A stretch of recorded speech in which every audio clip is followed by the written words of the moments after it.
ওমানে প্রবাসী মোহাম্মদ বেলালের মরদেহ দেশে পাঠাতে সহযোগিতার হাত বাড়িয়ে দিয়েছে বাংলাদেশ সোশ্যাল ক্লাবের বৃহত্তর কুমিল্লা কমিউনিটি উইং। ওমান প্রতিনিধি ফোরকান মাহমুদ জানান, বাংলাদেশ দূতাবাসের মাধ্যমে এই সহায়তা কার্যক্রম সম্পন্ন করা হয়। মানবিক এই উদ্যোগের মাধ্যমে প্রবাসীদের কল্যাণে সংগঠনের দায়িত্বশীল ভূমিকার প্রশংসা করেছে দূতাবাস।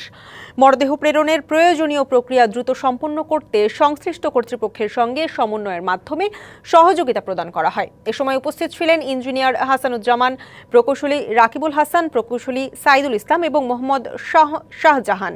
নেতৃবৃন্দ বলেন, প্রবাসী কোনো বাংলাদেশি বিপদে পড়লে বা মৃত্যুবরণ করলে তার পাশে দাঁড়ানো সংগঠনের নৈতিক দায়িত্ব।